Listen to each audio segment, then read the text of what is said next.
Hare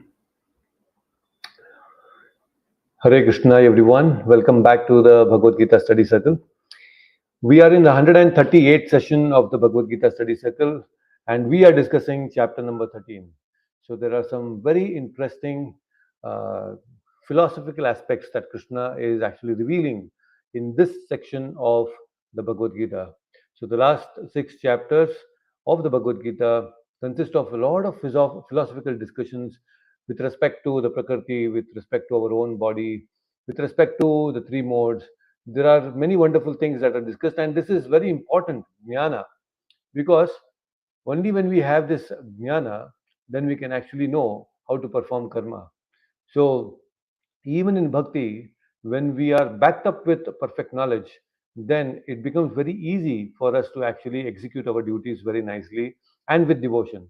So, now in the previous session, we have discussed something very interesting, but before we actually discuss the aspects of what we have discussed before and what we're going to discuss today, let us actually chant the pranam mantras for today. So, all those who have joined, so kindly join your palms and chant along with me the pranam mantras, which will be displayed on the screen. So let's dedicate this session to His Divine Grace, A.C. Bhaktivedanta Swami Prabhupada, the founder Acharya of ISKCON, and my beloved spiritual master. So kindly join your palms and chant along with me the pranam mantras.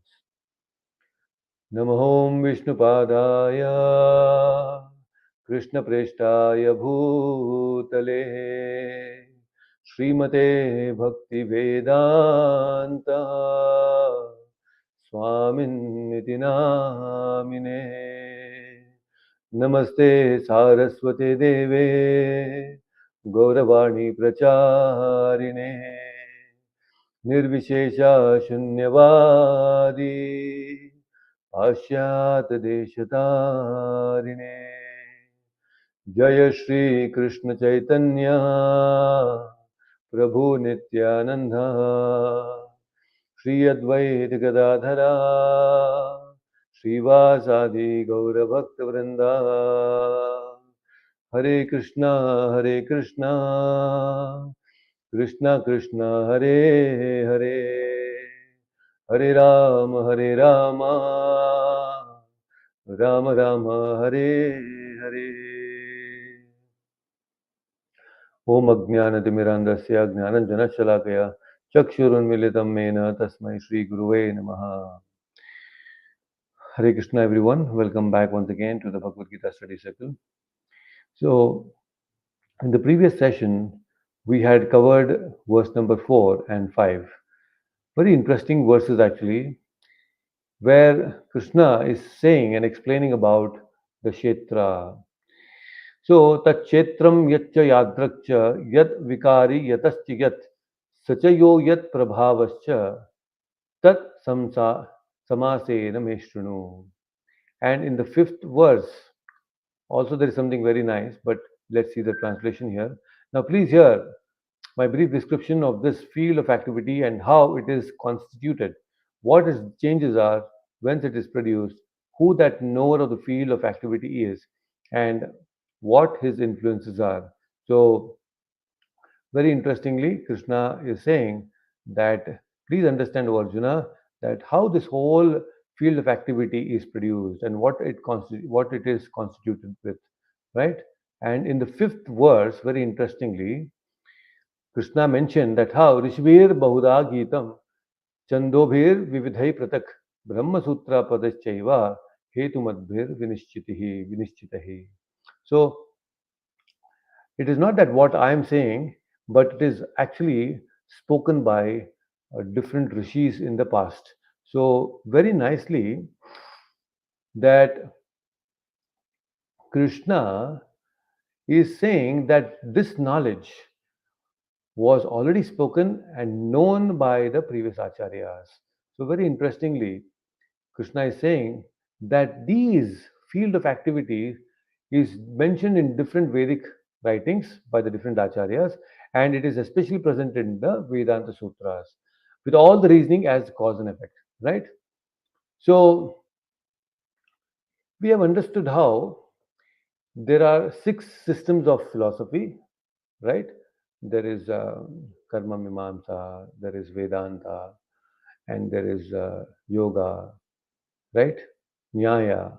So these different aspects of six philosophical systems of the Vedic knowledge is what we understood in the previous session in detail, actually. And we also understood that how, as Krishna was explaining, there are different koshas, right, through which we all go through. We all go through different phases in our life, and in each phase of our life, we go to different stages which are called koshas. Now, kosha is nothing but covering along, around the body. Hare Krishna, everyone. Welcome back. And I see that Vinodji has joined, Hina Mataji, Dev, Lakshmi Mataji. Thank you so much for joining. Thank you very much. So now there are different layers to our existence. So the very grossest type of layer is that Annamaya Kosha, which is the physical body that we have. And we understood that how this physical body is actually sustained by the food that we eat, right? And then there is something called as the Pranamaya Kosha, which is maintained with all the water that we drink, right? So now in Pranamaya Kosha, there are different five levels of, airs: prana, apana, vyana, right? Samana, udana. So these are the different five pancha prana they are called. So panch five airs which actually move in our body to keep it in balance, right? If prana leaves the body, then we are dead body. So prana vayu actually keeps us alive, right? And prana vayu is circulating in our body because of the presence of the soul. Then there is manomaya kosha, there is mind and thoughts, right? So we understood it how in the age group of 10 to 12, children become very touchy feely when you say something to them. They're in the manomaya kosha. And then there is vijnanamaya kosha.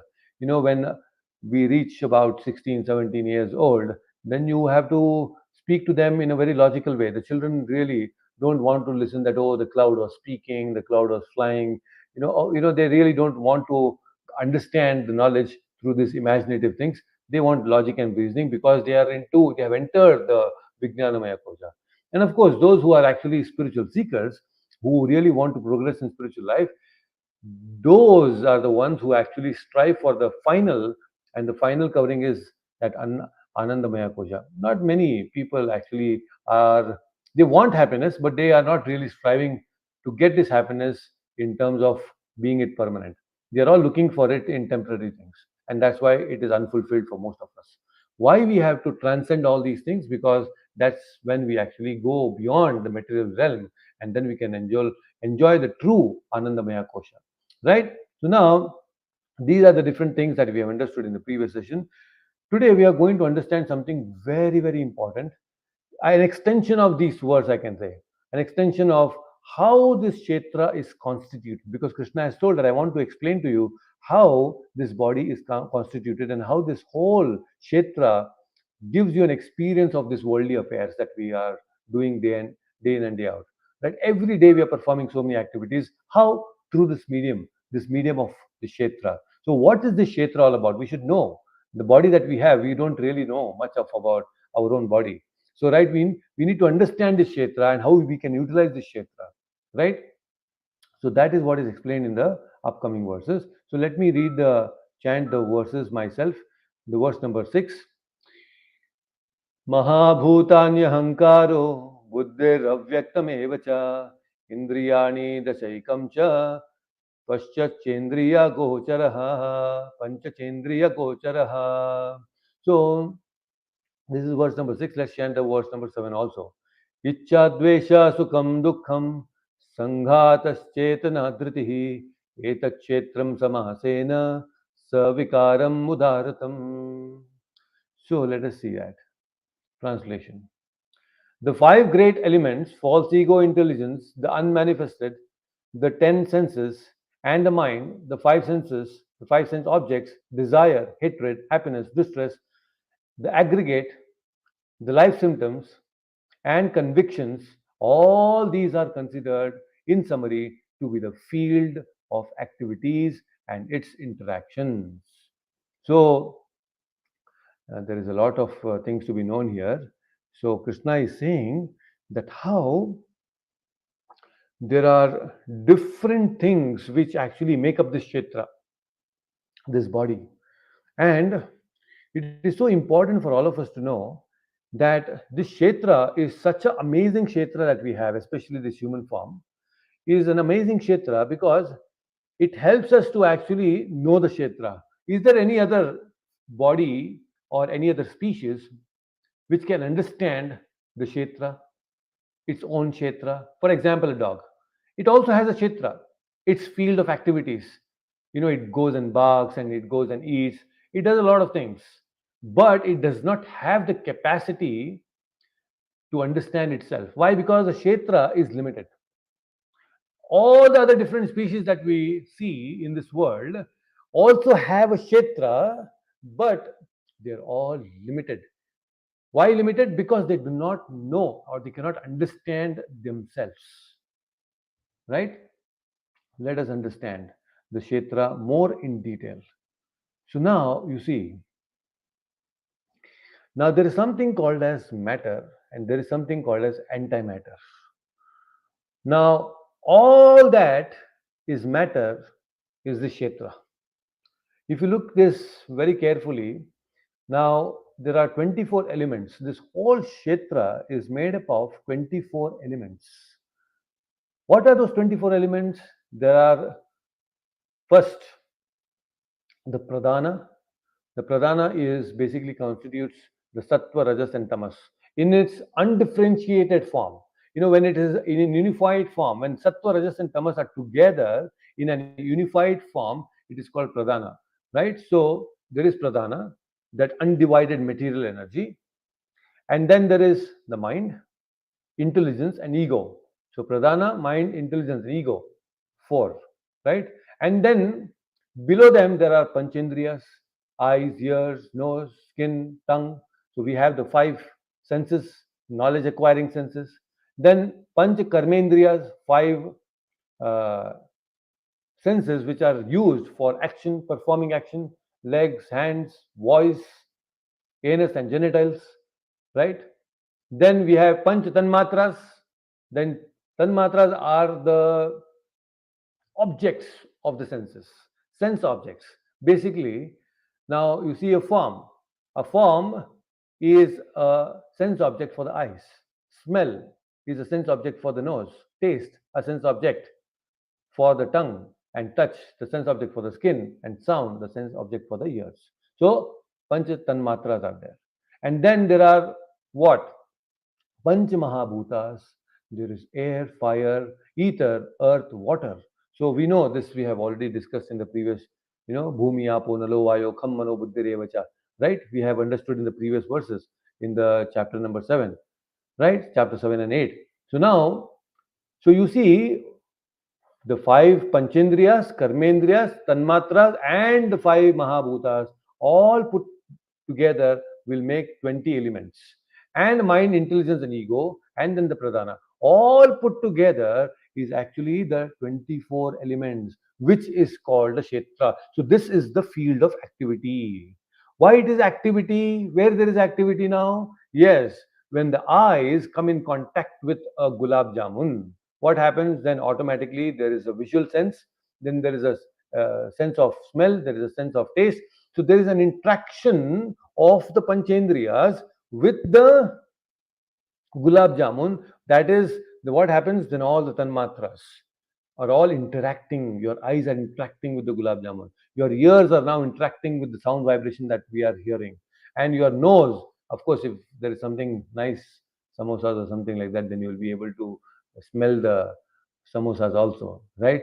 So, skin and the tongue, all these things are right now engaged in interacting with different things. So, when there is an interaction, when there is interaction between the panchendriyas, the karmendriyas, the tanmatras, and the mahabhutas, panch mahabhutas, it creates a certain emotion.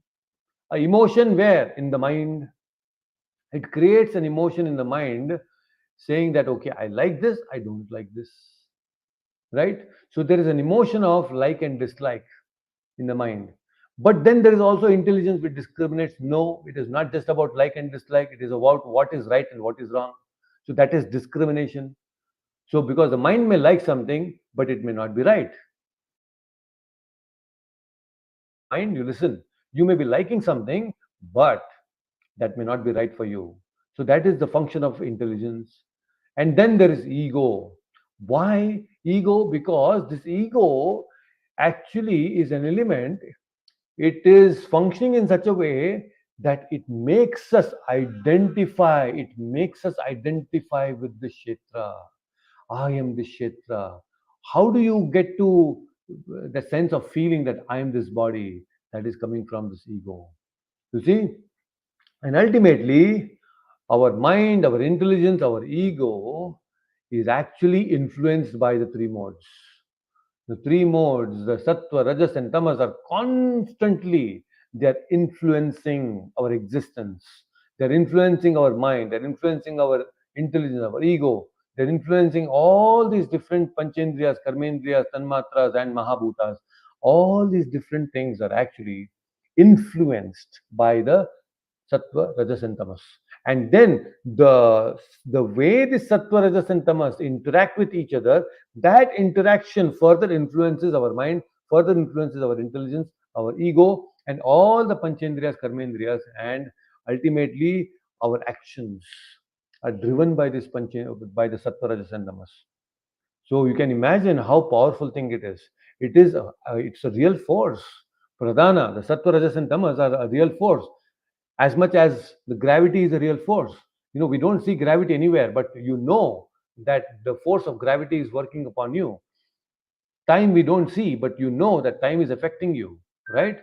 So similarly, the three gunas, the sattva, rajas, and tamas, are constantly influencing us, but just that we don't see them. But they are influencing us. They are influencing our thoughts. They are influencing our actions. They are influencing our body. So that is how this whole kshetra is a field of activity. There is so much of activity that is going on right now. As you hear me now, there is so much of activity that is going on. I'm speaking, my tongue is involved. You are hearing, listening, your ears are involved. And not just that, I'm speaking, but my mind is involved, my intelligence is involved. Similarly, when you are also listening to this whole talk, your mind is constantly trying to understand, oh, what I'm speaking, right, through the senses. And then you're also trying to decipher the knowledge through your intelligence. Okay, what is this he's saying about pradhana? About you're trying to intellectualize things, right? So, right now, as we are discussing, all these different interactions within our kshetra is going on, and it is happening in real time. It is happening so quickly that we don't see that there is time involved into it, but there is a time involved. It may be a nanosecond, but still there is time involved, and it is happening so quickly that we don't realize. We see that, oh, it's happened, as if real time is going on. So this is the kshetra, and this whole thing is called matter.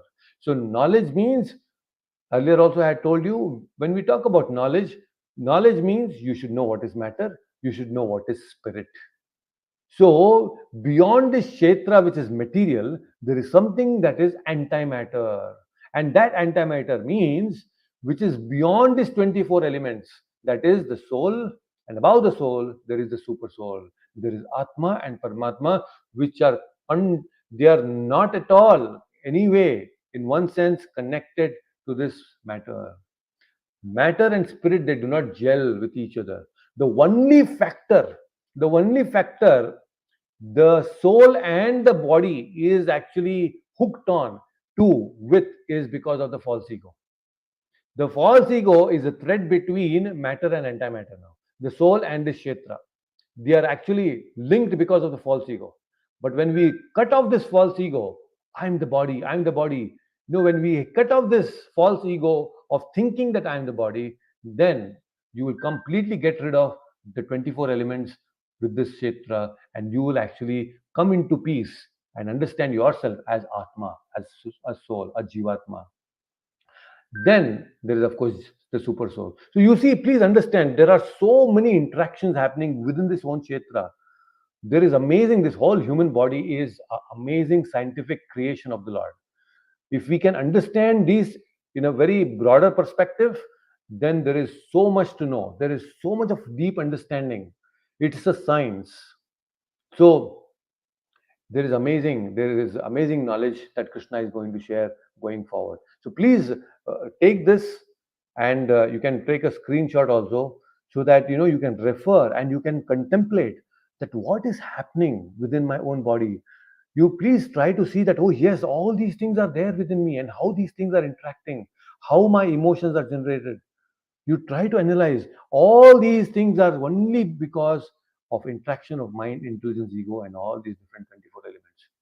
If you are intelligent enough, then you will see that all the emotions that you have for this world, for the people in this world, for the things in this world, they are so petty, they are so material in nature. We think and we impose so much of energy on these 24 elements that we forget that actually the soul also has emotions. The soul has emotions and a strong bonding with the Paramatma. Right now, what's happening? There is a soul, right? And there is this kshetra of 24 elements, and there is Paramatma. So, what is happening is the soul, instead of directing all its energy towards the super soul, Paramatma, it has directed all its energy towards these 24 elements. And we are so caught up. We are thinking that now these interactions are giving me pain and pleasure. And this is how we are so confused, right? Because what happens is this matter undergoes a certain change. Please understand, this is very important. All of you should know. The kshetra is not constant. Unfortunately, this kshetra, which is made up of 24 elements, is constantly going through six transformation. What are the six transformation? It is taking birth, it grows, then it produces byproducts, then it slowly decays, and then it vanishes one day. So there are six stages, from birth, from growth to it stays for some time, it produces byproducts, then it is decays, and then finally completely vanishes. You see this body? This is exactly what is happening to this body. It is getting transformed into one form to another form, one stage to another. Six stages it goes through. We were all little babies when we were born. We were born, and then the baby started growing. When we grow to a certain extent, we stay quite young and fit and for some time, and then we produce children, and then slowly the body decays, and after decay then we are gone once for all. So are we really thinking that I am this body which is transforming like this? We cannot be, right? So there is something illusion here. There is something that is actually making us feel that it is real world, which it is not, right? Just like when you go to a movie theater, when you are sitting in a movie theater, everything is switched off, all the lights are switched off, and you get completely absorbed on looking at the screen. Now what is happening is the screen is the kshetra. The screen is a kshetra where a lot of activity is happening, right? So much of interaction is happening in the screen, and the person who is watching the screen is the kshetragna. So you are sitting within this, a soul is sitting within this body, is watching all the different interactions. So a person sitting in the movie theater is looking at the screen, and what is the screen? Is the kshetra, the field of activities. And how these different field of activities are created? By the three lights, RGB, red, green, blue, whatever the three, we call, or RGB, red, green, and yellow, whatever it is. So these three different colors are creating different scenes on the kshetra, on the screen, and the person who is looking at the screen is becoming emotional. He's crying, looking at the different pictures. What it is, it's only light. On the screen, it is only light. But a person who is a kshetragna, he's looking at the screen and he's crying. He's thinking that, oh, the hero is my friend. The heroine is supposed to be mine. All these different emotions are created just looking at the light which is falling on the screen. How stupid it is. Same thing is happening exactly now. This kshetra, this body is a kshetra, and the soul is a kshetragna. And we are looking at the different interactions within this body, and we are so foolishly thinking that I am this body, all these are mine. So, this is something that we need to carefully understand. We should never get caught up, because if we start taking pleasure in this kshetra, then we will never be able to take pleasure in the spirit soul. And that is the most unfortunate thing. So, this material consciousness is what is projected on this kshetra. Just like the material consciousness, the material light is projected on the screen and it is creating different things there, different scenes on the screen. So, similarly, this material consciousness is projected on the kshetra, and we are thinking that I am this material body. So, this analysis of this 24 elements is called Sankhya Yoga. It is called when we try to understand the Supreme Soul using the Kshetra. If we are simply involved in using the Kshetra for our own sense gratification, then we are going to get caught up. But if you can analyze this Kshetra is a gift given by Lord to understand Him, then this Kshetra can be of great use. It will be a great instrument actually. So, this is how we should know that this body, which is made up of 24 elements, is not we. It is not me. I am not defined by these 24 elements. I am beyond these 24 elements. It's very important. That's why when we understand Bhagavad Gita as a Tattva Jnana, when we understand it in its truth, then we know that we are going to see ourselves very soon, because Bhagavad Gita will show us a mirror. It will show us a mirror, and it will take away all the different things which is covering us. Right now, something very interesting is happening, and something most important is happening, and that Krishna is actually going to uh, give a master stroke now, because this is something which is mind boggling. So, let me read the verses, and let us chant the verses one by one. Okay. Verse number 8 to verse number 12. Krishna is explaining what is knowledge. So we will chant all these five verses, but we will try to understand and analyze only few of these verses, because I don't think we'll be able to completely analyze everything today. So, but we may take a session more to understand all these, to cover up all these five verses. But today, let us chant all the five verses. Okay. Krishna is saying what is knowledge, and this is something which is we should know. So according to Krishna, Krishna says in the verse number 8, Amanitvam adambitvam ahimsa shantirarjavam acharyopasanam saucham stairyam atma vinigraha. Verse number 9. Indriyateshu vairagyam ahankara evacha janma mrityu jara vyadhi dukkha doshanudarshanam. Verse number 10. Asaktir anabhishwangah putradaragradishu nityam cha samachittatvam ishtanistopavattishu. Verse number 11.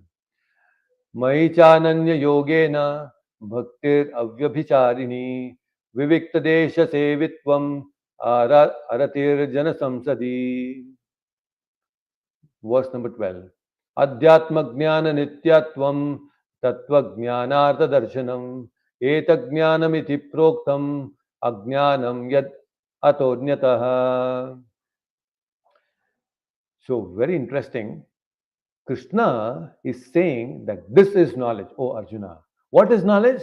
Krishna is saying humility, pridelessness, non-violence, tolerance, simplicity, approaching the bona fide spiritual master, cleanliness, steadiness, self control, renunciation of the objects of sense gratification, absence of false ego, the perception of the evil of birth, death, old age, and disease, detachment, freedom from entanglement with children, wife, home, and the rest, even mindedness amid pleasant and unpleasant events, constant and unalloyed devotion to me, aspiring to live a solitary in a solitary place, detachment from the general mass of people, accepting the importance of self realization, and philosophical search for the truth, absolute truth. All this I declare to be knowledge. And besides this, whatever there may be is ignorance. Amazing this is. So, Krishna is actually uh, saying that anything which is outside the purview of these qualities is ignorance. So, it is something very, very interesting to know. Now, this is a paradigm shifting thing that we should all know that whole Bhagavad Gita actually has a knowledge that can completely change our current perceptions, the false perceptions that we have about this world. It cuts off all the unwanted attachments. And this is something which we don't learn in the modern schools. We have not learned any of these things in the modern schools. Did we learn about these 20, all these 20 qualities? Now, Krishna has explained about 20 qualities in these five verses. And actually speaking, we have not learned any of these qualities in our schools. That means all our schooling, whatever time, 15 years or 16 years, was just ignorance in one sense, was just ignorance. That is why it is called paradigm shifting. So, all the things that the modern education system is trying to teach the children is actually, in one sense, ignorance. It is not knowledge as per Krishna. Krishna is saying whatever CBSE or ICSE or no matter what it is, or Ivy League, you go to any of the schools or colleges or universities, in one sense, it's only teaching you ignorance. It is amazing. This is something that we should all know. Now, I'm not saying or discarding completely the material knowledge, the scientific knowledge, but we should know it definitely has a certain place in this material world. But Krishna is saying it is not all in all. It is actually not knowledge. See, for example, if you can cook something very nice, okay, if you know how to cook uh, some nice food stuff, you prepare some nice halwa, you prepare some nice samosas, you prepare some nice dosas, idlis, and you present it in a very nice way. It is smelling very nicely, it is tasting very nicely, it is very nice to even look at. You know, just by looking at all these preparations, I will at least get to know that you have good knowledge about cooking, right? So when you do all these things very nicely, it is an indication that you have some knowledge about cooking. Similarly, if we are trying to become spiritual, a spiritualist has a certain indicators. What are those indicators? Humility, pridelessness, non-violence, tolerance, simplicity, and so on and so forth. Whatever, all these 20 qualities which are actually explained in this particular five verses is actually knowledge. Knowledge, why? Because a spiritualist, a devotee should have these qualities because he is a spiritualist. A spiritualist is not a spiritualist without these 20 qualities. Very important. So that is why Krishna is trying to make us understand, if you want to call yourself as a spiritualist, then do you have these qualities? Now, importantly, we should know that now Krishna is not talking about the knowledge about the interactions between the 24 elements. Please try to understand. Now, Krishna, from these in these five verses, is not actually explaining about the interactions of these 24 elements. He's talking something beyond.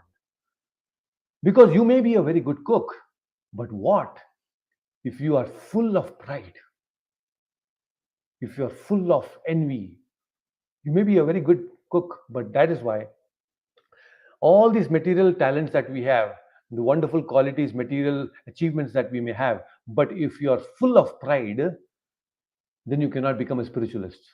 You cannot reach Krishna. And that's why Krishna is saying that is ignorance. Because anything that takes you away from Krishna is ignorance. It may be a great talent that you may have, but if it is not connecting you to Krishna, then it's ignorance. You may be a very good cook, but that cooking is not connecting with you, Krishna, with then it's ignorance. Because you are so proud of your cooking. So Krishna is saying, please understand that is ignorance. So why ignorance? Why this is coming here? Why Krishna is talking about something which is which is beyond the interactions of these 24 elements? Because these 24 elements is only talking about the Kshetra Vikara. No, there are a lot of Vikaras that is happening. But here not, Krishna is not talking about the Kshetra Vikara, he is not talking about the Kshetra Vimukti.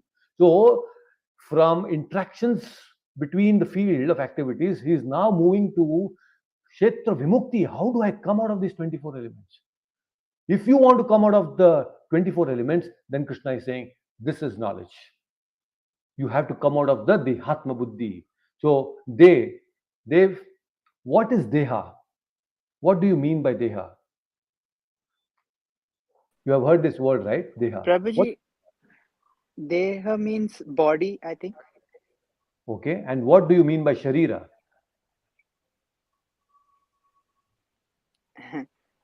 I don't know the difference. Doesn't matter. But still, when in general terms, Sharira, Yeah, yeah, even again referring to the body. correct? So now, see, Sanskrit is very amazing. Deha is body. Kshetra is also body. I mean, Sharira is also body. Correct? So now, Deha means that which sticks. So Deha means that which is stuck to you. So Deha means this body, these 24 elements is stuck to you. You are a spirit soul, you are an Atma, a spiritual being, but this Deha, which is made up of 24 elements, is stuck to you. You know, you have to get rid of it now. So you're stuck now. You're stuck. That is Deha. Sharira. What is Sharira? Sharira means it is also body, but Sharira means that which withers. You know, this body, which is made up of 24 elements, this body which is made up of all these 24 elements, at one point of time, it withers. All which is now integrated in one form as Rasagnadas or as Dev or as Vinodji or Hina Mataji or Lakshmi Mataji, you're all, or Achyutanji, you're all now in an integrated form. All these 24 elements are now integrated. But there will be a point of time in future that all these 24 elements will disintegrate. So that's why it is called Sharira. Sharira means that which disintegrates. Right? So very, very important. So our whole Vedic knowledge, we should know, is something very special. And that special knowledge is actually categorized into 5 stages. So our Vedic knowledge can be categorized into 5. What are those? Pratyaksha Jnana. What is Pratyaksha Jnana? Pratyaksha Jnana means the knowledge which is acquired through the Panchendriyas. We have the 5 Indriyas, right? We have understood now. The Kshetra has the 5 Indriyas, right?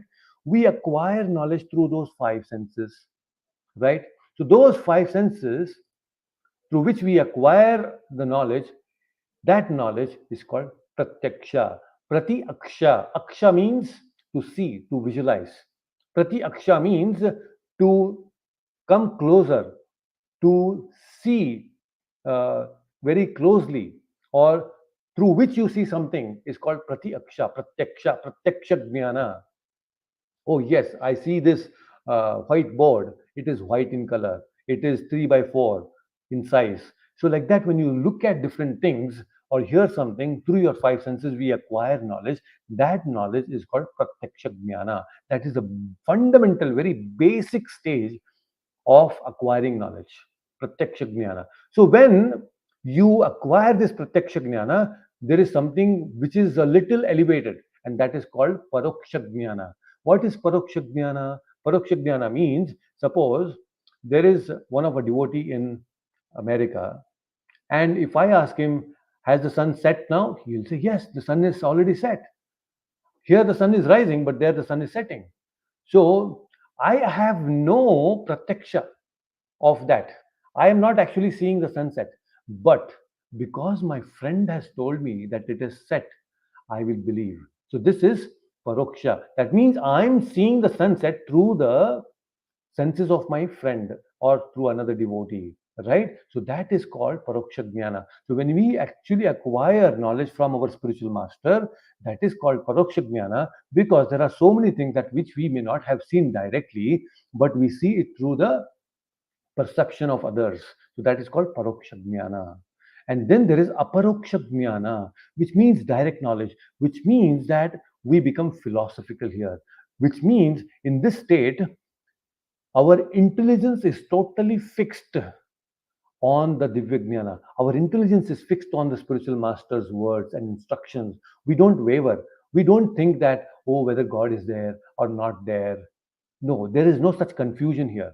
When a person comes to this stage of aparoksha jnana, he actually does not mentally speculate anything. There is no mental speculation. He is very clear in the sense that whatever my spiritual master has told, I have full faith in that. Now he does vichara on that. Vichara means he involves in understanding the deeper aspects of what the spiritual master has told. That is through which he gets direct knowledge. Aparoksha jnana it is called.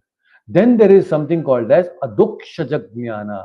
This aparoksha jnana leads you to the fourth stage, adokshaja.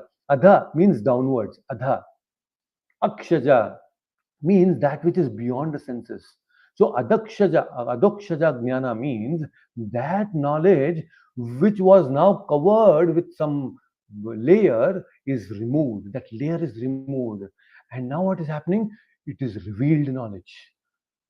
Now that's why our parampara knowledge is a descending knowledge. We don't try to ascend. Ascending is one little aparoksha. I will do vichara, I will through my capacity, I will try to understand this universe, I'll try to understand God. But there is a limitation to our intelligence. So that is why when our intelligence is comes to the peak, it reaches its peak, then there has to be a descending knowledge. That means the spiritual master has to give, the Lord has to give. Okay, you take now. This is something that is called adokshaja jnana, which is given to us. Then, when that knowledge, adokshaja jnana, when we are firm in adokshaja jnana, we are totally disidentified with this material body.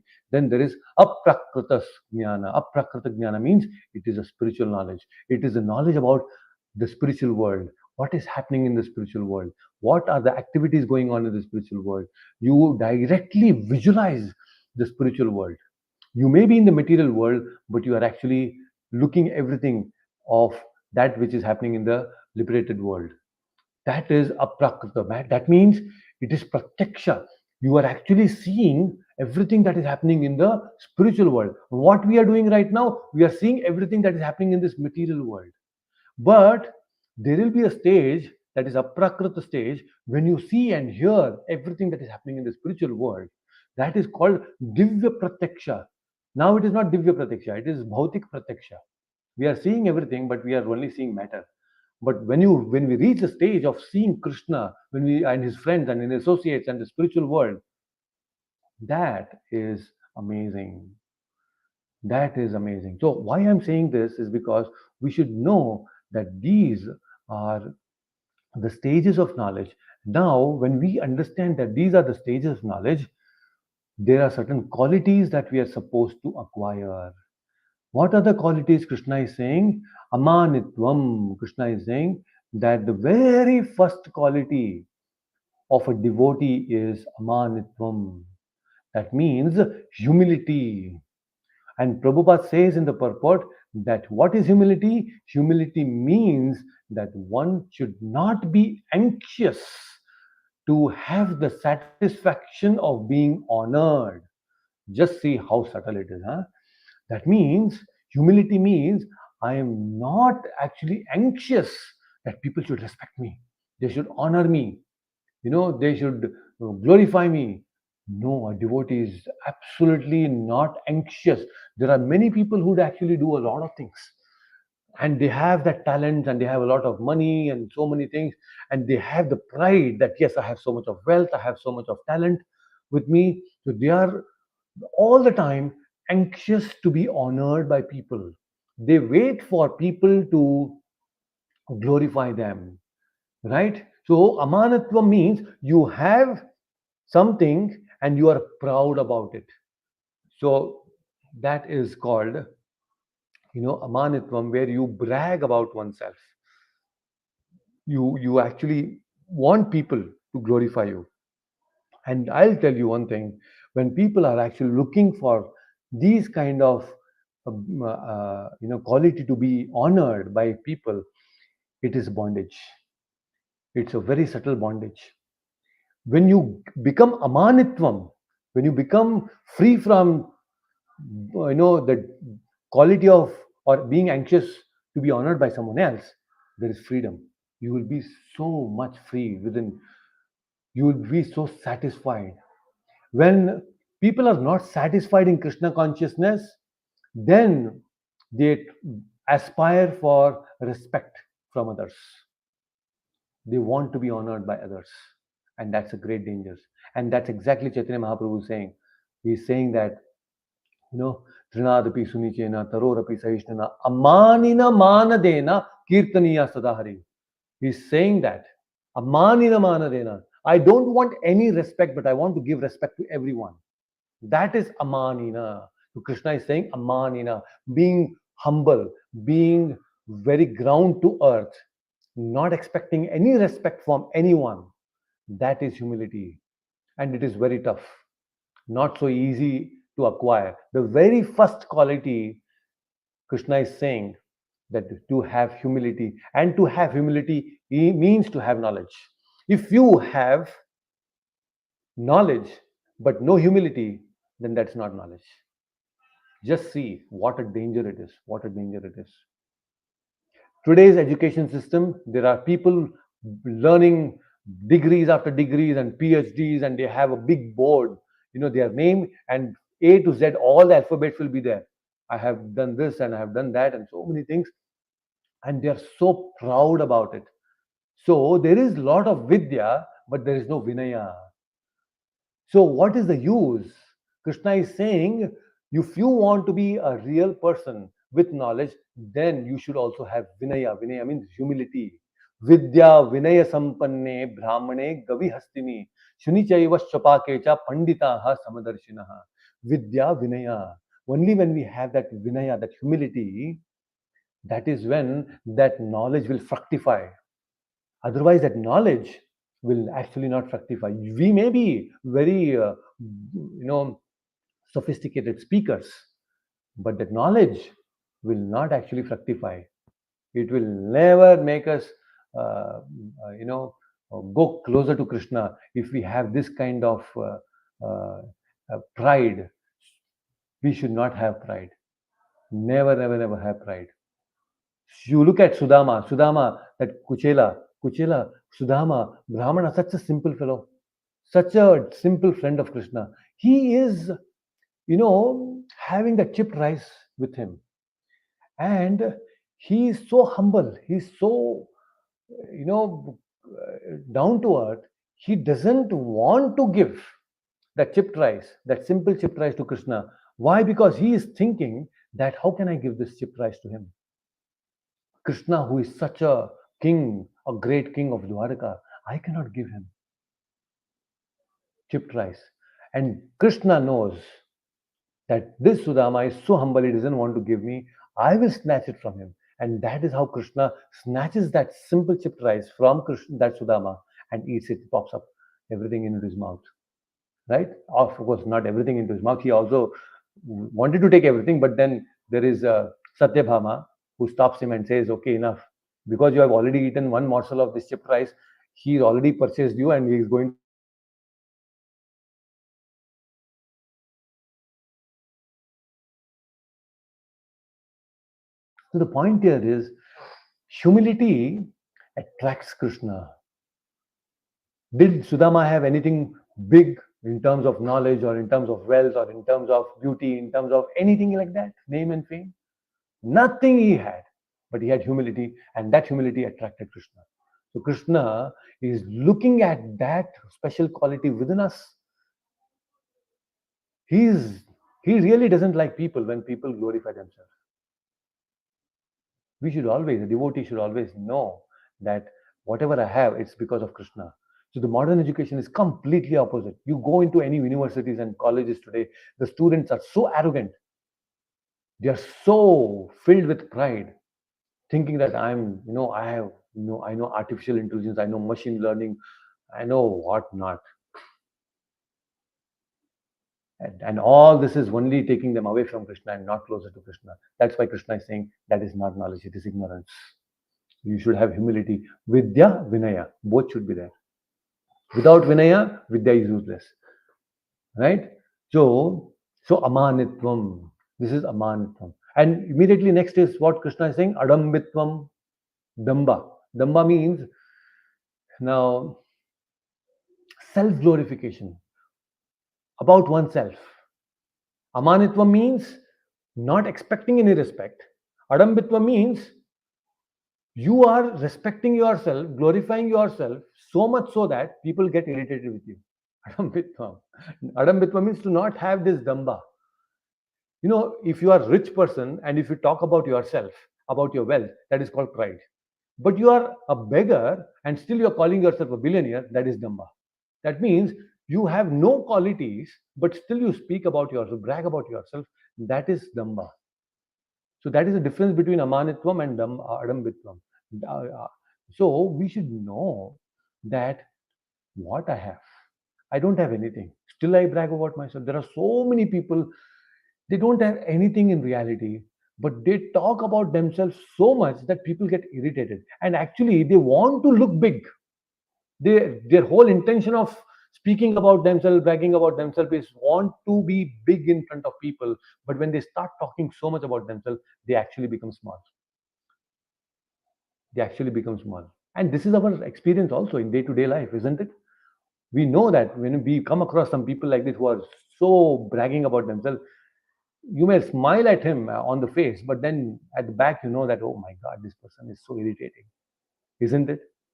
The same applies to us also. We should be very careful. We should never brag about ourselves. That's why Bhaktivinoda Thakur very nicely is singing also. Dushtamana tumi kisera Vaishnava. Dushtamana tumi kisera Vaishnava. Pratishtharata re nirjanera ghare. Pratishtharata re nirjanera ghare. तव अरिनाम केवल कैटव तव अरिनाम केवल कैटव दुष्टमान तुमि किसेर Vaishnava. So this whole beautiful song, Bhaktivinoda Thakur is saying that how the mind is so dushta. What is it asking for? Pratishtharatare. Always looking for pratishtha from people. That, oh, how wonderful I am, and I'm such a great personality. We are always looking for some sort of pratishtha, some glorification. If we are not finding it anywhere else from anyone, then we start glorifying ourselves. So that is why we are so dushta, right? A devotee knows that all these good qualities that I have is not mine, it is given to me by Krishna. We should never be proud of what we have. So when we eat food for our nourishment. It's not that I want to show off to people that, so look, I'm eating some nice food. You eat. Why? Because you want to get nourished. Similarly, we need to follow dharma. We want to follow Krishna consciousness, not to show off to people, to nourish our soul, right? So we should not show off. So we should be the same inside and outside. A devotee is like that. Whatever is inside is outside also. Whatever is outside is inside also. There is no two things within a devotee. A devotee is never duplicit. A devotee is inside and outside the same person. And that is how we need to be. Very important. Otherwise, we get cheated. So, that is why there is amanitvam, adambitvam. And then there is another very special quality, and that is ahimsa. Ahimsa means what? It is non-violence.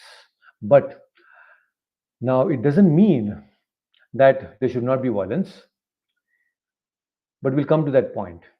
Now, non-violence actually means, Prabhupada says, non-violence means to not put anyone into distress.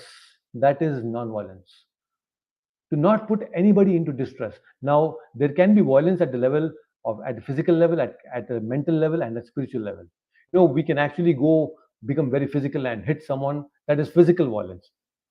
But no, not every time we actually engage in physical violence, but you speak such harsh words which pierces our heart. They cut our heart into two pieces, and that person is broken for life. He will never forget.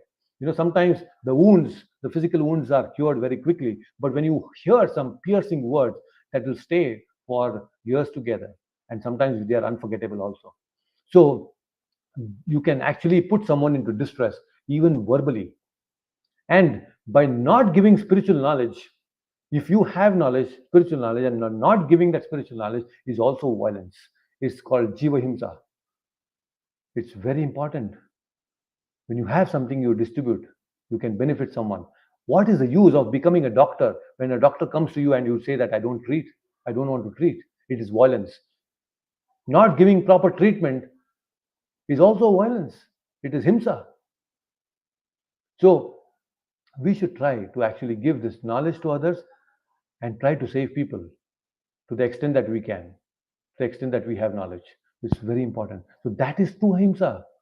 Ahimsa doesn't mean that simply, you sit quiet and people will take advantage of you. No, that is not ahimsa. Ahimsa means you should act for the benefit of people. That is true ahimsa. We cannot be negligent. A doctor cannot be negligent in his duties. In the name of ahimsa, you cannot be negligent. So similarly, we should perform our duties as spiritualists, and we should never be negligent in terms of giving this knowledge. We should give this knowledge to everyone. Very important. So, amanitvam, adambitvam, ahimsa, shantihi. Shanti means tolerance. There are amazing examples of tolerance in our whole Vedic literature. So much the Panch Pandavas, they tolerated the situation, the ups and downs in their life, isn't it? Prahlad Maharaj, so many obstacles in his life as a 5-year-old boy, but he could tolerate. He tolerated so many things. Small boy. So tolerance means to be dependent on Krishna. But at the same time, it doesn't mean that you allow yourself to be exploited by people. That is not tolerance. Tolerance means you don't get exploited, but at the same time, you do not have grudge on those who actually insult you. That is tolerance. Right? Many people, many times, they actually insult us. Tolerate. Tolerate without any grudges. Think that, okay, leave. That is his nature. Don't have grudges. When you don't have grudges, that means you are actually accepting, you're coming to the point of tolerance. Your tolerance levels are increasing. And Prabhupada also has made the famous statement of, the greatness of a person is known by how much he can tolerate provoking situations in life. Right? So there will be provoking situations we need to tolerate. That is Shantihi. And Krishna is saying this is knowledge. So that means amanitvam, adambitvam, ahimsa, non-violence, and Shanti, tolerance, is actually knowledge.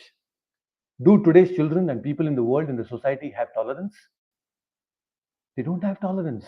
The electricity goes off, they'll throw the mobile phones. You know, so many things. They don't have tolerance. Absolutely no tolerance. A little something is told to them, they become so intolerant. Very, very different. Very, very different. Today's society has changed so much. And then Shantihi. Now, because this Shanti means tolerance. Tolerance. It reminds me of one very nice, a pastime incident in Mahabharata, where Dronacharya, he actually once gives homework. He gives a homework to all the Pandavas and the Kauravas in the Gurukul. He says that all of you from tomorrow, you should not become angry. He says that your homework is that you should not become angry. And everybody said, yes, yes, okay, okay. And they'll follow that. You will not become angry. And then next day, Dronacharya, he asked everyone that, did you finish the workshop? I mean, did you finish your homework? Everybody said, yes, yes, yes. Everybody raised their hand and said that, yes, we did not become angry. We did not become angry. Then Yudhishthira was the only person. He did not raise his hand. Then Dronacharya said, what happened? You did not finish your homework? Yudhishthira said, no.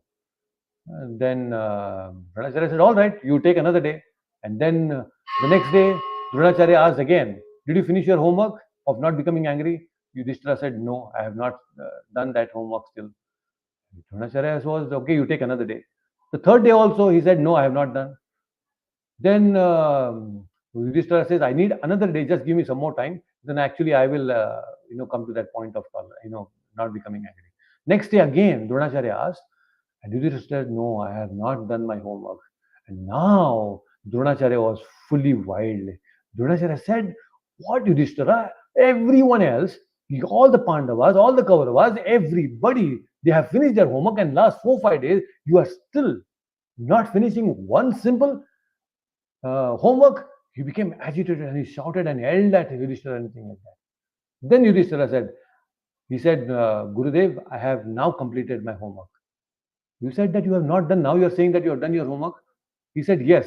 See, you shouted at me and yelled at me so much, and in spite of that, I did not become angry. Now I have finished my homework. So Dronacharya was like, you in in term of actually explaining to Yudhishthira, he actually got a lesson back from Yudhishthira. So it is very easy to make statements. It is very easy to make statements, but very difficult to follow on the statements that we make. So, oh, Amanitvam, Madambitvam, I am very tolerant. We may say, we may make statements, but not so easy actually. There will be some situations that we will lose ourselves. Right? So that is Shanti. Then Arjavam. So in the next verse, in the ninth verse, Krishna is saying about Arjava. Arjava means simplicity. Very, very simple. A devotee is not complicated person. He's very, very simple to understand, and unnecessary diplomatic situations he will avoid. He will never get into any unnecessary diplomatic conversations also. He's very straightforward in all his dealings. Very straightforward. So basically, he'll never get into any complicated things. And because when we develop this simplicity, people will love you. They get attracted to you. You know, when Yudhishthira, just before the Kurukshetra war was about to begin, about to start, Yudhishthira keeps his bow and arrow, everything down, and then he walks towards the Kaurava army. And everybody's thinking, what happened now? Doesn't want to fight or what? And Duryodhana is becoming happy. Oh, looks like he doesn't want to fight. And he comes straight. Yudhishthira comes straight before Bhishma. He pays obeisances. And then he pays obeisance to Dronacharya. He pays obeisance to Kripacharya, to Shalya. Everybody he pays obeisances. And then he is saying, please bless me. And everybody blesses him. Not just that, Yudhishthira is also asking, please tell me the secrets of your death. And Bhishma told his secret of death, I will not fight if Shikandi comes before. The Dronacharya said, I will not fight, or I will stop fighting when my weakness is my son um, Ashwatthama. So everybody revealed the secrets of death. Why did they reveal? Because of the simplicity of Yudhishthira. They knew Yudhishthira is a very simple person. And because he was simple right from the beginning, they didn't mind to reveal the secret of their deaths also. That is how simplicity, don't think it is some simplicity doesn't mean it is being weak. Simplicity brings a lot of power. There is a lot of influence that you can create through simplicity on others. People don't know the power of simplicity. So it is very powerful. Very powerful. So we should practice simplicity. Then we can influence people. Isn't it? So see how these subtle things are not taught in our schools, and so unfortunate it is that today's education system is spoiling our children. If children are taught all these different things at the right age, what a strong foundation will be laid for the society that is going to come in the future. Isn't it? So Arjava means simplicity. A devotee means simple, very, very simple, not complicated. Never duplicate. He will not say something one to you and something to others. No, he will say the same thing. Very, very. There is a lot of integrity. There is no duplicity. Then Acharya Upasanam. The next quality is Acharya Upasanam, approaching a bona fide spiritual master. Krishna sets the fine example. A true devotee, a devotee is one who approaches a spiritual master. One should have a guru. Each one of us, we should have a guru. Very, very important. Without a guru, we cannot we cannot understand anything spiritual. Do you see Krishna, Sandipani Muni? He goes to the Sandipani ashram. He is serving Sandipani like a dasa. Krishna, the Supreme Lord, is going to the forest collecting all the wood, serving him every which possible way. And Krishna is setting an example to all of us that how we should all serve a spiritual master, isn't it?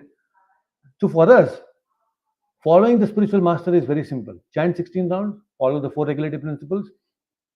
That is the first thing that we can do. Very, very simple. There is a story of Upamanyu, but I think it will be too late if I speak about Upamanyu now. But anyway, briefly I will speak. Upamanyu, it's a very nice story that comes in Mahabharata. His spiritual master was Dhaumya. Dhaumya said, no, you go and collect alms from the people, and used to go for cow herding. So Upamanyu used to go with the cows and beg from different houses, and used to go and beg and come back, and he's still not asking for any food from the Guru. Then Guru is thinking, this fellow, what's happening? He's not hungry or what? Then he asked Upamanyu, what happened? You're not hungry? He said, no. Actually, I begged and I ate something from the alms that I got from people. Then he asked, you have got so much alms already here. No, actually, I begged in 8 houses. 8 houses? No, no, that is wrong. The Guru is saying you should beg alms only in 7 houses, not more than 7 houses. More than that is not good. See how the system was. Earlier, begging also, Brahmachari goes out for begging, he can only beg from 7 houses, not more than that, not the 8 houses. So, all right, he said, Guruji, all right, I'll not beg. Then next day he goes, then he is still coming happily without any food. Guru is not offering any food, but still he is not asking anything. Then what happened? You are not begging anything? No, I'm giving all the 7 houses. I begged only in 7 houses, but I gave you. Then how did you feel your stomach, belly? No, the cows are there. No, I took some milk from them and I drank some milk. Said, no, that is not good. If you drink the milk, then what will the calves get? The calves will not get any milk. You should not drink the milk. So the next day he goes and then he sees that, okay, I cannot drink the milk. Then he starts eating some leaves, and he eats some poisonous leaf. And because of eating those poisonous leaves, he becomes blind and he falls in a well. And then he's looking here and there. And the Guru is, Dhaumya is fully confused now. It's already in the evening, sun has set, and my disciple has not come back. What happened? Did I become too harsh on him? He must have fainted because of not eating. And he starts looking out for him in every which place. And then here, this he's become blind and he's chanting his Guru's name. And at that time, the Guru comes there and looks that he's fallen into a well, into a ditch. And then he asked him, "Why? How did you become blind?" You said actually not to drink the milk of the cows. So I ate some leaves and I was feeling very hungry and I became blind. I fell into this ditch. The Dhaumya was so pleased by the Guru's dedication. He's listening to everything that I'm saying, and then actually he pulls him out of the well and says that you chant these mantras, and the mantras were actually the mantras for Ashwini Kumaras, and Ashwini Kumaras, when he chanted the Upamanyu chanted the mantras, Ashwini Kumaras were so pleased. They come and they give him back his vision, and Dhaumya was so pleased, and Upamanyu was so pleased. So when you actually follow an acharya with full faith, you are never at loss. So Upamanyu was such a wonderful disciple. So that is Acharya Upasanam. Then Saucham. Saucham means cleanliness. Now cleanliness is internal cleanliness, there is external cleanliness. External cleanliness, you take bath every day, you cut your nails, you trim your hair properly. Then what happens? This is all taking care of your external cleanliness. But there is internal cleanliness, that is happening through mantra meditation. When we chant the mantra, Hare Krishna mantra, we purify our consciousness. By purifying our consciousness, we clean, saucham, we become clean. So when we become clean, then we can actually see Krishna. Cleanliness is next to godliness. We have heard this.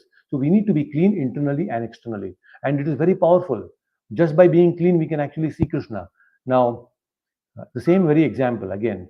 There is Dhaumya Rishi. Dhaumya Rishi had three great disciples. One is Upamanyu. There was another great disciple called Uttanka. Uttanka is also the disciple of Dhaumya Rishi. Now, Uttanka was so amazing that the Guru Patni, that is Dhaumya's wife, would not leave Uttanka. He finished all his graduation. Still, all the other disciples of Dhaumya, were relieved and they said, okay, you are graduated, you can go home. But she was so attached to this Uttanka, she said, no, I want him to be here only. And 100 years passed, and Uttanka is still there only. He's serving his Guru, and she is not leaving. Guru Patni is not leaving. Guru Mata is not leaving only. So now what to do? Finally, he says that I have to go. Then Guru Patni says, if you want to go, then there is a condition. The condition is that you have to go to the king, and then the queen ask her the earrings. Bring the earrings, and if you get the earrings within the end of the day before the sun sets, then I will relieve you. Then this Uttanka, he sets, goes to, he's on the way to his the king's palace. And when he was about to go to the king's palace, there comes a big bull, very huge, massive bull. And the bull is not allowing him to go anywhere. Looks very powerful.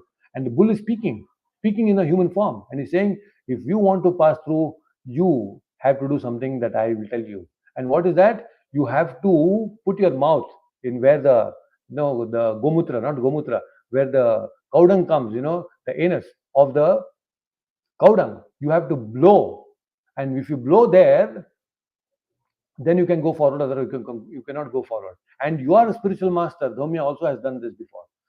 When Uttanka hears that, oh, my spiritual master has done this, he did not hesitate. He just goes there, and he is going and is about to blow, and then immediately the bull vanishes. That was actually Indra. There's a huge story, but then I'll tell you later. Now he touches the Gomutra a little bit and the Gomaya a little bit, and then he thinks that, okay, I'm a little impure now, better I actually go and wash my hands. And he does. What happens is he goes and he performs the Sandhya Vandana. He performs, he chants his Gayatri Mantra, and then he goes directly to the king's palace. King says, okay, you want the earrings of the queen, right? You do one thing. You go to the queen's chambers, and in the queen chambers, you ask her and she will give it to you. So he was taken to the queen chamber, and then he goes there and sees that there's no one there in the queen chamber. He calls out the name, but there's no one there responding. He's not able to see anyone in the queen's chamber. He comes back to the king and says, Uttanka says that I don't see the queen there inside.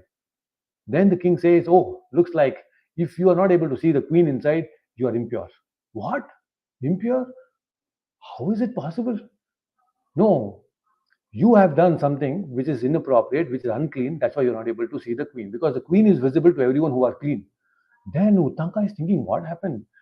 Then he remembers that, yes, I did my Gayatri, Sandhya Vandana, but I did not wash my feet. I did not wash my feet. I just did without doing it. I just did my Gayatri Mantra without washing my feet. I was unclean that time. Oh, then he goes and he cleans himself, again performs the Sandhyavana, cleans his hands and legs and everything, then goes into the queen's chamber and then looks and he sees that actually there is a queen there inside. And then, of course, he gets the queen's earrings.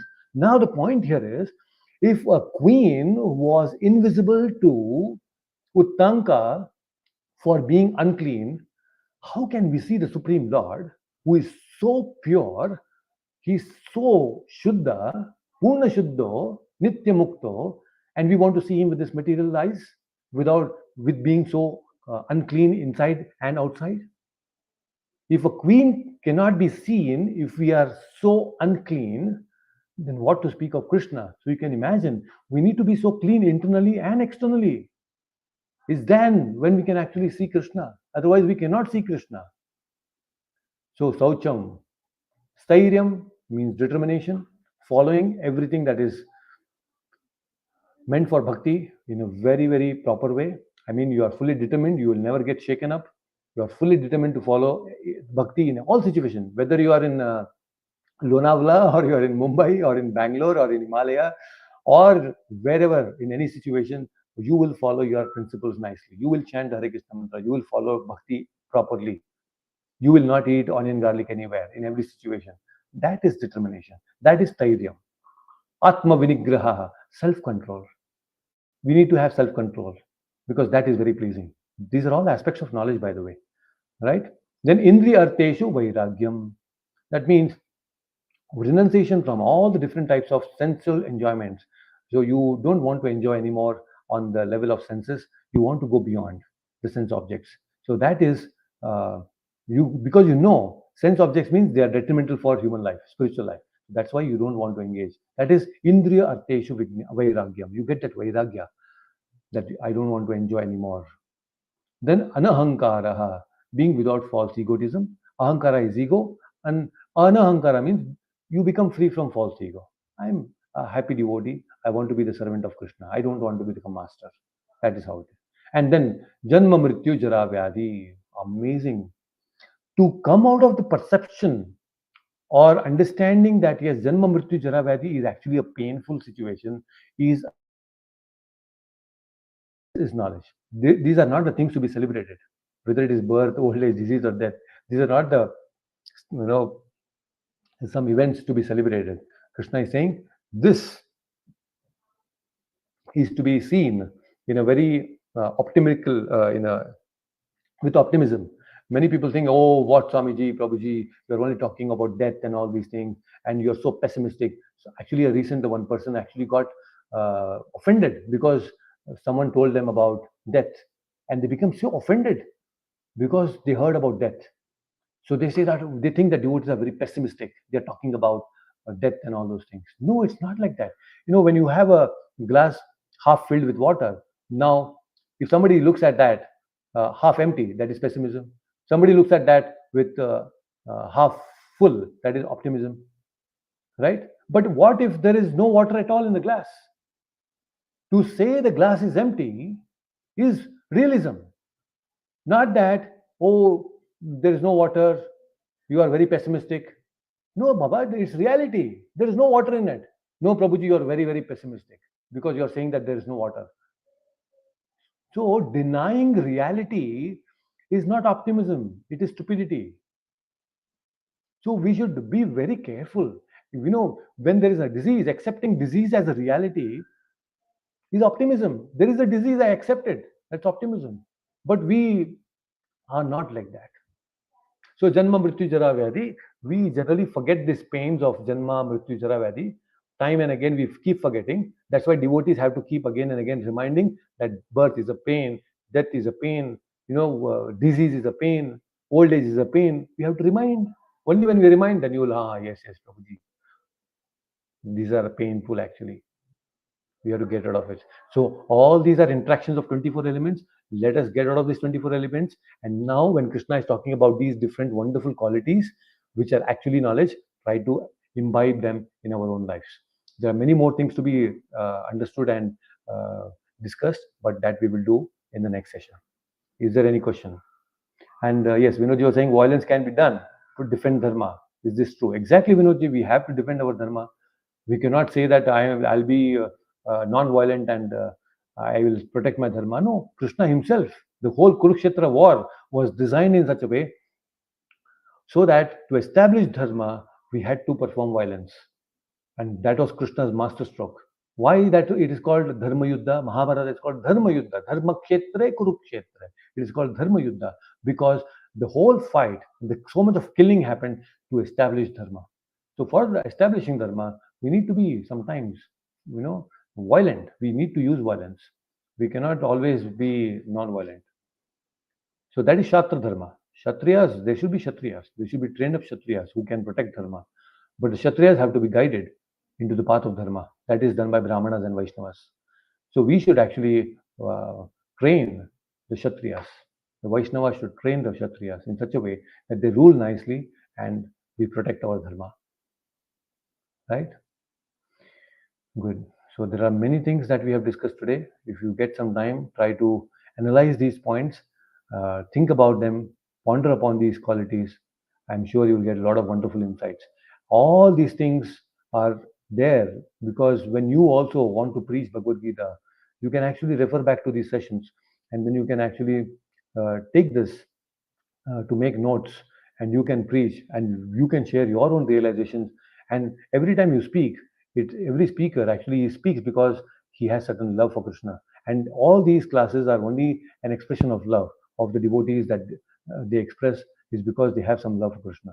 So please try to understand, try to assimilate, try to see that this knowledge is useful for you practically in your life. Okay. So thank you so much. Thank you very much for joining, everyone. And we will see you again in the next session. Until then, please take care. Hare Krishna.